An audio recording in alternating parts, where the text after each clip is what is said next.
D'abord, un peu qu'on attend et qu'on s'allait dire. Parce que je ne pouvais pas parler au cours les catés, au banolobelo, au maîtriser.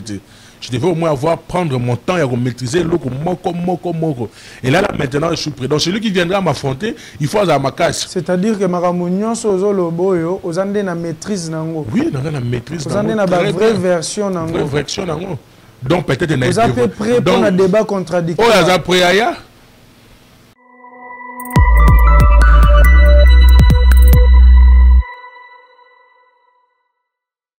Chers téléspectateurs, chers abonnés d'Antoine Télévision, la édition spéciale Mbote Nabino, Boye Imalam, en tout cas, merci pour la confiance, merci pour la fidélité. Le lot est à samedi, tu es libino de manière brisque parce que tu as des informations, il y a un Sabino, tu es un libino nani, la édition spéciale, tu es un libino de Ben Chimwanga, as analyste politique indépendant. Na yende tozo meka ko développer l'actualité nyonso tozala ki na des jours passés azongeli biso lelo to éviter urgence ces années ndeko ben mbote na mbote ndeko Gilles bonne oui ça va très bien toza malamu malgré ma conjoncture en mboka mais tozali malamu zamba zo batela biso nini memeli biso yo mbangu boye brusquement kaka buto moni yo yeli kambo nini makambo ezali non, même pas, sauf Karaki. Je voudrais un peu essayer à claircir opinion par rapport à certaines choses que peut-être d'autres personnes bazoé pour comprendre ma cambouté. Mais j'aimerais d'abord la première chose, éclaircir opinion par rapport à moi, dérapage, moi, ils ont ministère de la fonction publique. Je pense que déjà, le VPM, Jean-Pierre Liaou, avec sa bonne volonté à travailler, déjà va mettre en marche commission Moko.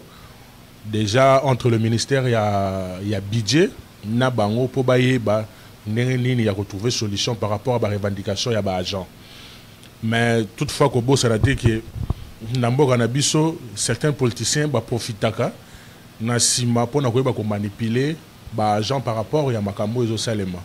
Parce que sans pourtant qu'il ne faut pas tout que M. Jean-Pierre Liaou, Excellence Jean-Pierre Liaou, le VPM, ce n'est pas au hasard que hasard est conduit étant ministre de la fonction publique. C'est par rapport il y a Espoulanae à Salaki tout au long du premier mandat, il y a le président Félix Tshisekedi. À la tête de la fonction publique, si on peut se rappeler, il a réalisé beaucoup de choses qu'aujourd'hui que certains politiciens travaille avec certains journalistes pour essayer juste de tenir l'image. Alors on a vu la semaine passée ce qui s'est passé à travers confrère Nabino, où Naboulinga qui est un peu remettre un peu en garde par rapport à la sortie de côté à immeuble royal avec certains agents.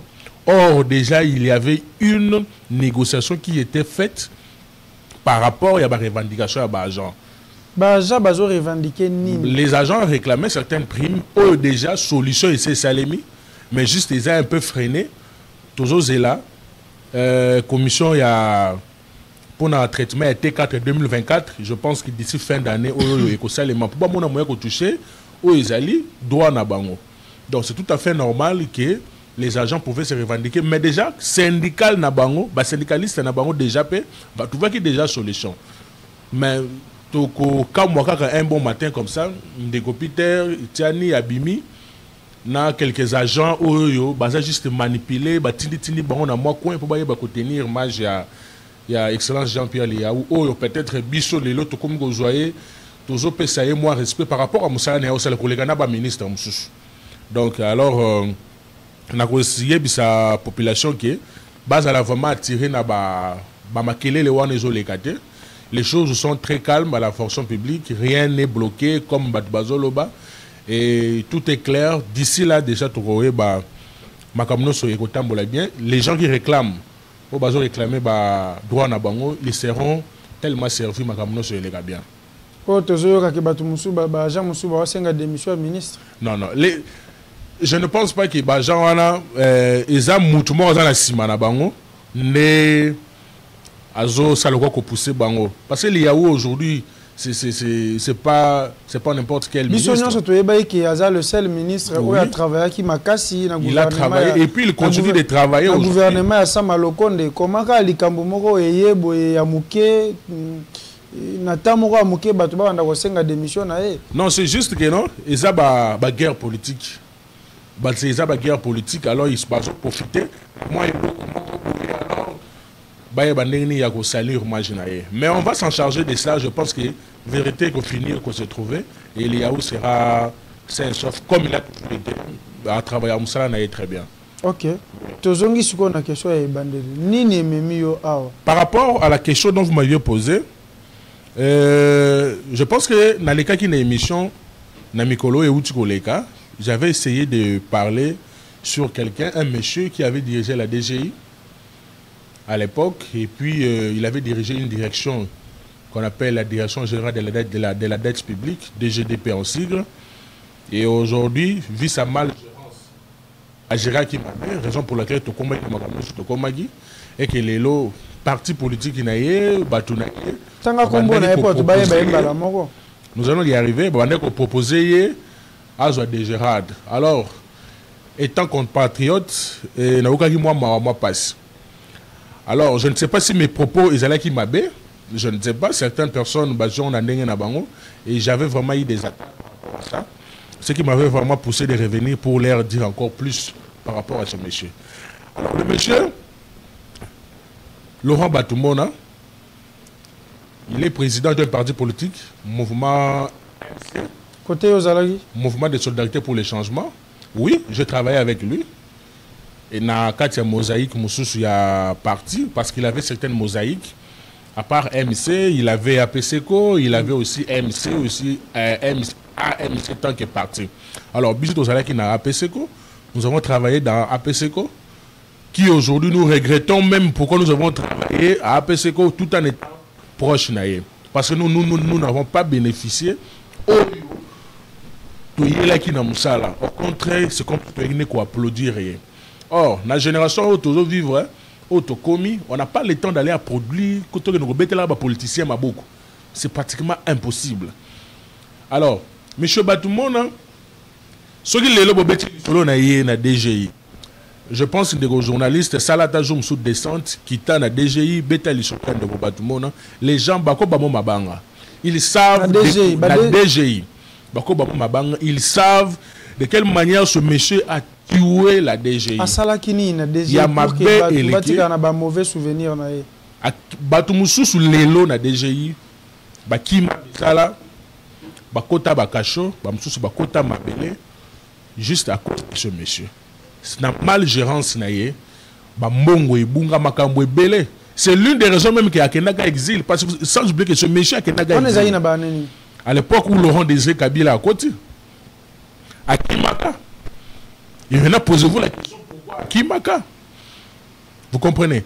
Et ce monsieur, la bonne volonté, je pensais qu'il avait les populations, or que ce n'était pas le cas. Mais le président Félix Tshisekedi a s'allié confiance à la DGDP est là pour gérer les dettes. Les Direction générale de la dette publique. La dette publique. Oh, l'État Zouaka. On peut se réveiller un bon matin, par exemple, que non, de Goji, l'État qui immeuble et puis moto. Pour recourir à l'État, il faut affronter. Alors l'État joue et ça n'a pas. Oh, il peut c'est ça qui est payé sur moi comme ça. Bah convaincre ça qu'on a dette. Et comme que l'État vous doit, l'État a la dette na yo. Comme na nyongona yo. Pour l'État confirmer dette na yo, il y a un document. L'État doit d'abord certifier ta dette. Il y a une commission.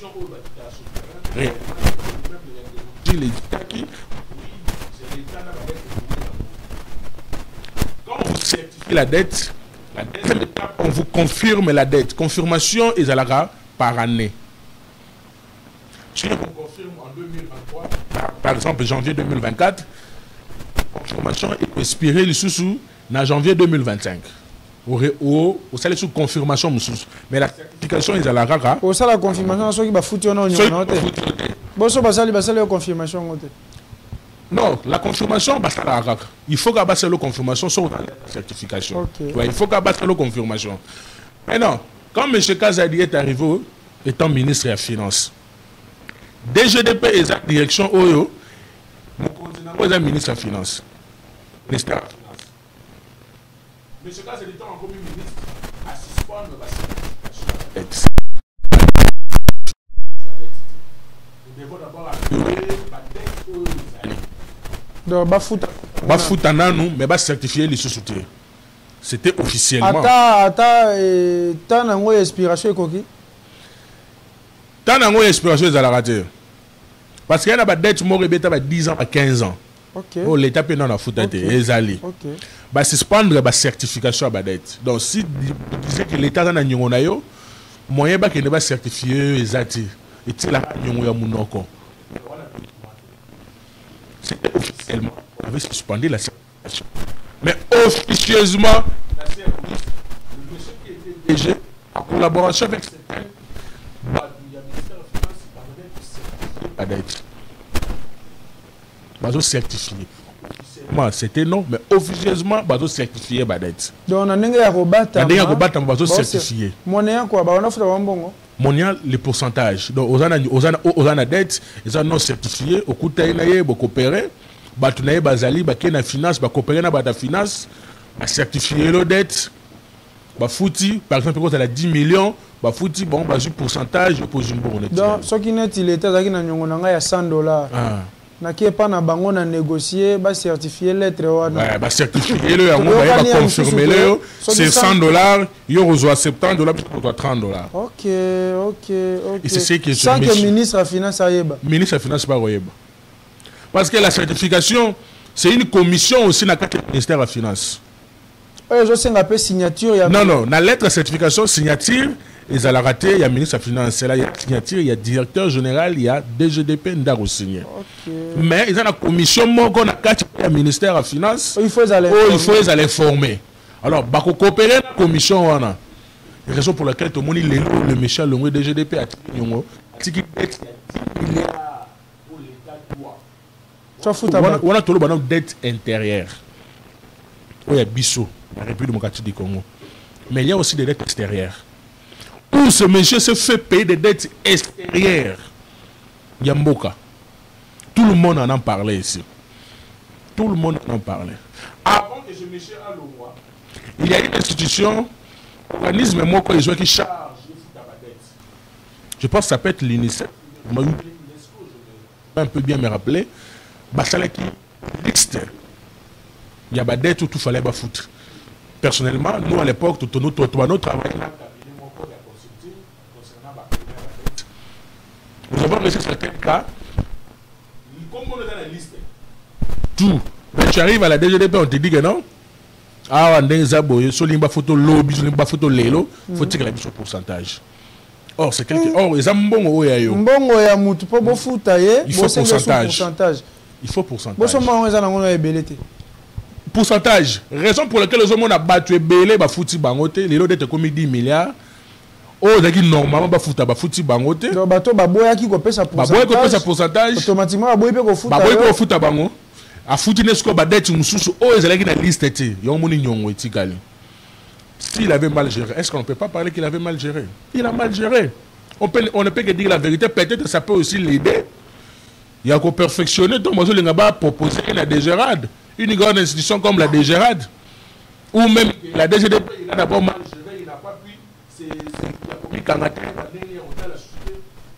aujourd'hui, la DGDP, c'est bizarre. Vous comprenez? Donc, on n'avait pas touché à la personne ou quoi que ce soit, on avait juste dit la vérité par rapport à ce qui s'est passé. Et les populations de leur monde, et le président de leur monde, même le président de la République a été mal géré par ce monsieur. Ça dit, problème Nabino Eza, ndenge DGDP Eza qui mal géré, aux banga, que ceux qui va payer entreprise ça sera encore mal géré de plus. Peut-être déjà la loi DGDPT, hein? La DGRAD, ils ont le DGDPT, la DGRAD, ils ont mon makasi.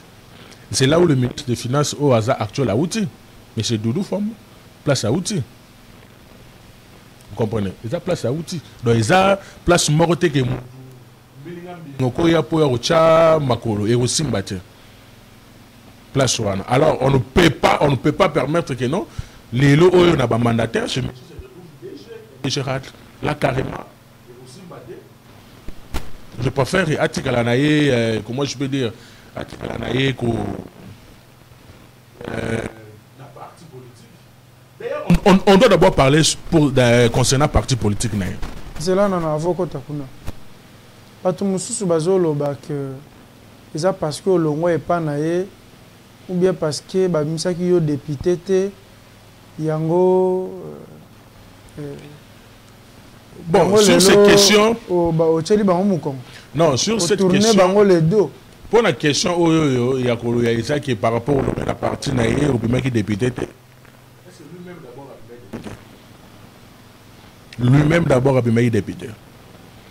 Est-ce qu'à un moment de la campagne, vous avez dit, affiche ou bien par carte, il y a eu un candidat député à qui tu places tel? C'est zéro. Il n'a même pas bâti campagne.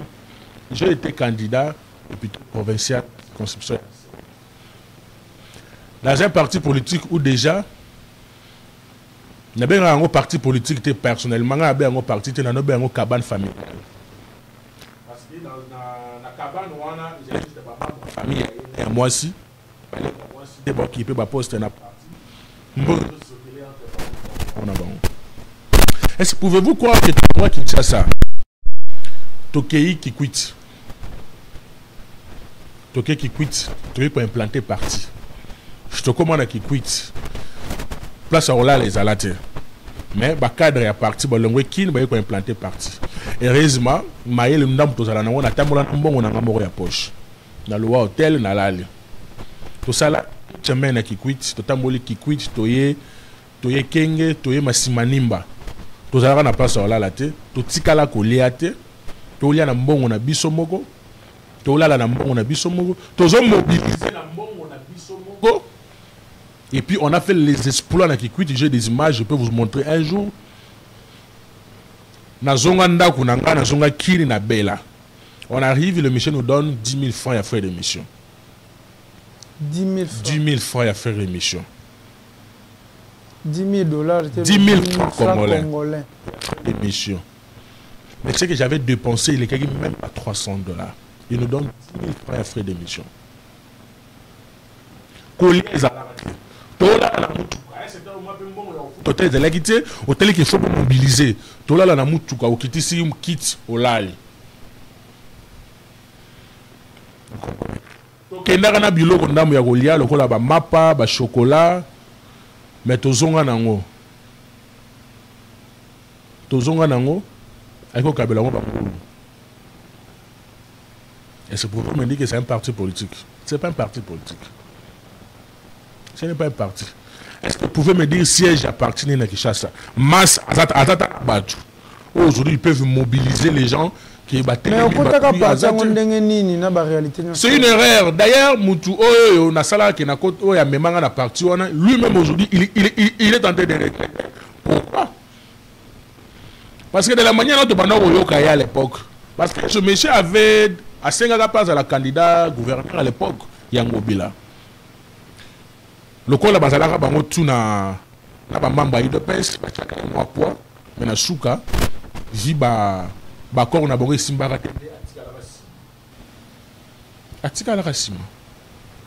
Donc tokenda na parti wana on s'est rendu compte que Tomi Bisa biso moko ça la relation na biso tout en état dans son parti on n'a pas de quelque chose à mal dans la partie même au moment des élections. La campagne électorale. Moi, je suis là avec la campagne. Si vous me posez la question, combien la joie pour la campagne serait? Combien? J'ai reçu $200 le 20 décembre, jour avant. Et puis, il y a un MPSA. Pour partir PSA Rabino. Partir PSA. Jour et vous pouvez battre la campagne le même jour. Le même jour, le 20 décembre. Est-ce que le jour où on va battre la campagne? La campagne, il y a battre la campagne. Or, j'ai dépensé plus de 19 000 parti à tel autre. À la prochaine conférence, je vais vous amener. C'est les 544 bureaux de vote. Chez moi, à la maison, je peux avoir ma PV à 55 bureaux de vote. Oui, ça déjà. Les attaques voix ou papier. Non, non, je dis de PV. Oui, il y a 55 bureaux. Parce que nous, c'est. Mais si on compte ma voix, les autres personnes, ça déjà 1900 et quelques voix. J'ai été leader dans le quartier, dans la commune, dans la circonscription, dans la Kazati. Même sa femme qui est députée nationale aujourd'hui, il y a une place où il y a un quota, il y a un bengani. Il y a une guerre. Je m'étais dit que non, avec ça, surtout que ma partie, ma partie responsable. Mais aujourd'hui, je suis député. Parce que nous avons une force de donc, je peux juste leur dire que base à la calme, base à la très calme, mais base à la vraiment agitée. Base à la vraiment agitée. Oui, base à très agitée parce qu'ils savent que non, ce métier-là. Parce que ça n'a pas commencé aujourd'hui que je devais un peu parler de lui, mais au moins j'avais un peu. J'ai dit des réserves, c'est un peu trop dur. D'abord, un peu qu'on joue à temps et à cause de parce que je ne pouvais pas parler au cours de l'écaté ou dans l'obélo qu'on maîtriser. Je devais au moins prendre mon temps et maîtriser l'eau moko. Et là, maintenant, je suis prêt. Donc, celui qui viendra m'affronter, il faut avoir ma casse. C'est-à-dire que ma ramunion sur l'oboyo, aux andes na maîtrise nango. Oui, dans la maîtrise. Aux andes na vraie version nango. Vraie version nango. Donc, peut-être vous êtes prêt pour un débat contradictoire. Oh, vous êtes prêt à je pense que chez nous, partout, on va débattre avec lui calmement. Le monsieur qui m'a attaqué, il m'a parlé que je n'ai pas un niveau. Naseka qui m'a cassé. Mais je vais juste lui rappeler une chose. Et que peut-être après l'émission, je vais devoir encore partager le lien pour que, très bien, la personne qui vous parle aujourd'hui matin, je suis licencié en économie. Gestion financière, finance banque. Je suis spécialiste en comptabilité au WADA. Je suis spécialiste en management des entreprises. Que peut-être Ming n'a parti dans le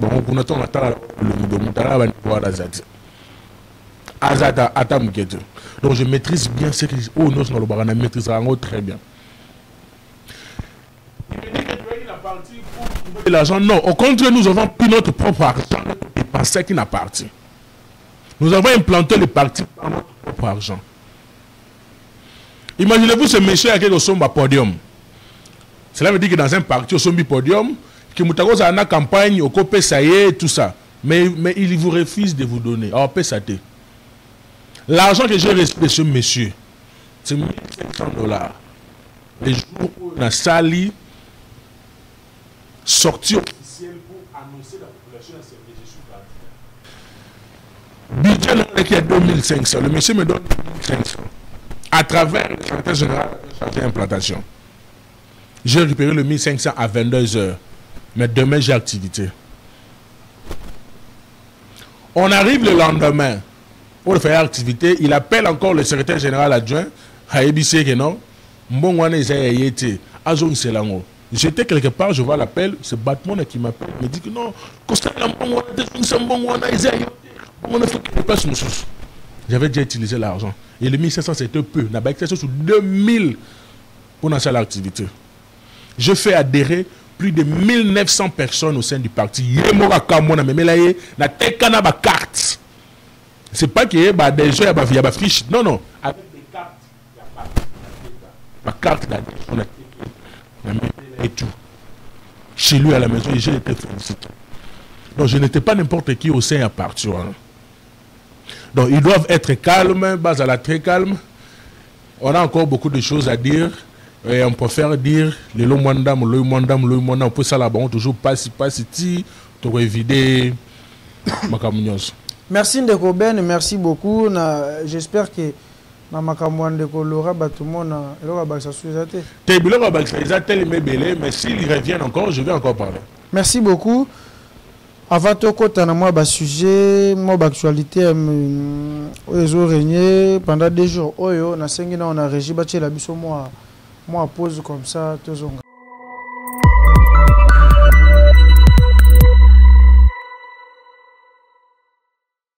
Chers téléspectateurs, chers abonnés d'Antoine Télévision, Tozonge Libino, na émission, na bino ya édition spéciale. Je vous rappelle que Toyambe Libino ndeko Ben Chimwanga, Tozana e awa, mais nazoe bisa ba partie concernée. Le plateau est ouvert, le débat est ouvert.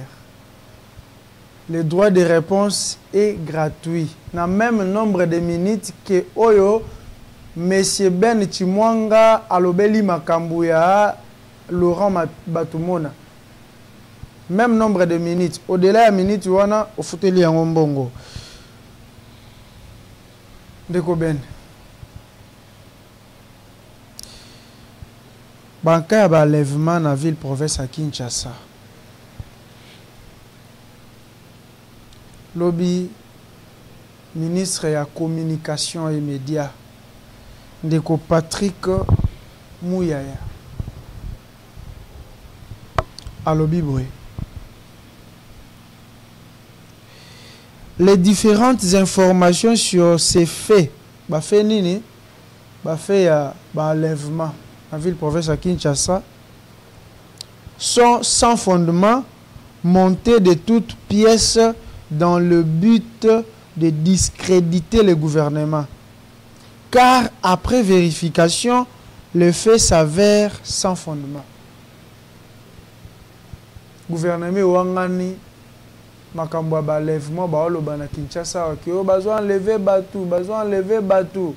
Gouvernement lobby est sans fondement. Parce que ce qui Patrick Mouyaya lobby, c'est que le gouvernement mouté lobby. Et ça, sans fondement, et ça, Makambouya Lokuta, et ça, n'est pas na image et gouvernement. Comment vous trouvez? Il a raison, il a tort. Yakoloba Bongo, est-ce qu'il y a Kosi? Vous savez, dans la date qui est en lobby, il s'est allé un mois passé. Il s'est allé un mois passé, comme on a monsieur comme monsieur Patrick Mouyaya, à qui j'avais vraiment beaucoup d'estime, a commis Kokota na ba j'ai à bataille de pêche. Comment tu peux te réveiller un bon matin au Lobake, Bakaya ba enlèvement, Izamara Lukuta. Je vous cite. Je reste à limiter. Le mois passé, ils ont enlevé 3 personnes, je ne sais pas d'où, mais Tokuti Bibembe, mon corps n'a pas ma tête, mon corps n'a 14e rue, poids lourd, mon corps n'a 18e rue, poids lourd. Mais c'est pas tout mieux, peut nous expliquer c'est quoi? C'est du mensonge. Nous avons vu ici, il y a un monsieur qui devait se marier, mais enlevé, il y a quelqu'un qui s'est retrouvé côté à Kassangoul, je ne sais pas où. Il est qui n'a pas d'information. C'était faux. C'est un mensonge. Nous avons vu une dame qui a été enlevée, à quelqu'un qui s'est retrouvé sur le côté, de ce côté à Kassangoul, je pense. C'est un mensonge. Je vais seulement dire à ce monsieur que ce que je vous ai dit la fois passée, nous allons arriver à la fin de ce mandat et nous vous dirons que ce n'est pas eux qui ont dirigé le pays. S'il manque à faire, il doit se taire à ça la briefing. Bisous de bien à la briefing. Tu es bien à ma campagne dans le bas. Tu es bien à ma campagne dans le bas. À côté de Kijalelo. À côté de Kijalelo. Pour chef de l'État, mon camarade, c'est normal. Aussi longtemps que ma campagne est ma belle. Aussi longtemps que ma campagne est ma belle. Mais il y a un sengi bandeko balandi Antoine télévision, ba oyo nyonso bazana ba image, ba photo et enlèvement. Oh beaucoup taki mutu akufi quelque part. Kokufa na ye banité na coin avenue na balabala na bino na boulevard na ba route principale, ba route secondaire, na ba université, ba école liboso lupango na yo. Envoyez-nous les images. La question que je me pose c'est que nous allons les juger dans 100 jours ici. Hein. Le gouvernement a besoin de 100 jours. Ah ouais. Le chef d'État, le Baki, tout c'est là. Tu es jugé par rapport à Moussa Bomba Sali pendant 100 jours. Donc, qu'est-ce que Mouyaya a fait, étant ministre de la communication? On va voir qu'est-ce que Mme Judith Toulouka a fait étant Premier ministre. Nous allons voir qu'est-ce que M. Jacques Chabani a fait étant ministre intérieur. Nous allons voir qu'est-ce que Mwadiamvi Tassali étant ministre il y a 2 fois. Nous allons encore voir qu'est-ce que Jean-Pierre Bemba a fait étant ministre des Transports. Abotoli, RDC, droit, donc Congo Airways, ils ont les sous-naninités. J'ai suivi cette information hier. Après que le gouvernement a été séqué, il a dit travailler ma cambouté pour relancer Congo Airways. Et ça, moi, pas si Mawa. Congo Airways a perdu sa licence d'exploitation, faute des avions. Je me pose la question, où sont partis les avions qu'a laissé Kabila? Mais entre-temps, M. Bemba, je ne sais pas, les 4 avions qu'a laissé M. Kabila, c'est qu'il est Banati. Je vous informe déjà que Congo Airways, licence d'exploitation, babotolier yango, a fonctionné. Avant que le président de la République a tombé malade, on a s'appelé Nenga Bikaki. Dans le conseil des ministres, M. Bemba avait parlé de ça. Il avait aussi soulevé point wana, il y a permis d'exploitation, il y a licence wana, qu'il fallait vite relancer. Mais au contraire, rien. J'ai suivi un monsieur de plateau. Avion ba commanda qui biso ba to voyage mingi ba toyebi ndenge ni ba achat ba avion et maka, le président avait déjà commandé 8 avions et koya nango e koya malgré ça prend du temps mais koya biso ba to voyage pamba toyebi makamone salama donc yenda voyageur ba dumsu ba voyageur. Pourquoi réfléchir tout en étant, je ne sais pas, normalement on a le rôle là ba vers des terres qui ressemblent à des vertébrés. Lelo Congo Airways Kofi. Nous allons juger Bemba. Entre-temps, Bemba a boyi neko kende. Kosala musala na bureau na ya ministère des Transports. Alors ça a une musala ndako, a signé ba document ndako. Ah boyi okende pourquoi? Tout se passe chez lui à la maison. Oh. Tout se passe chez lui à la maison. Bah signataire, tout, c'est chez lui à la maison. Je comprends peut-être qu'il n'était pas content au ministère. Je pense que oui. Oui, c'est très sûr. Renseignez-vous. Tout se passe chez lui à la maison. Les signataires, les documents, tout ça signe chez lui à la maison. Nous allons les juger dans 100 jours ici.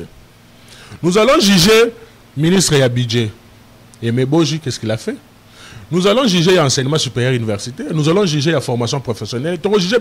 On va juger Moutamba. J'ai vu il a déposé 3 projets de loi à l'Assemblée nationale. Nous allons les juger. Et nous mettons ok. Merci beaucoup Ndegoben. Tokomoko Manasuka. Il paraîtrait que remise et reprise n'a IDP Cézalelo. Oui, remise et reprise Cézalelo. Je suis très content de voir que... Ça n'est pas force ou bien de... Non, ça n'est pas force. Il faut qu'il y ait une légitimité, il faut qu'il y ait une normale.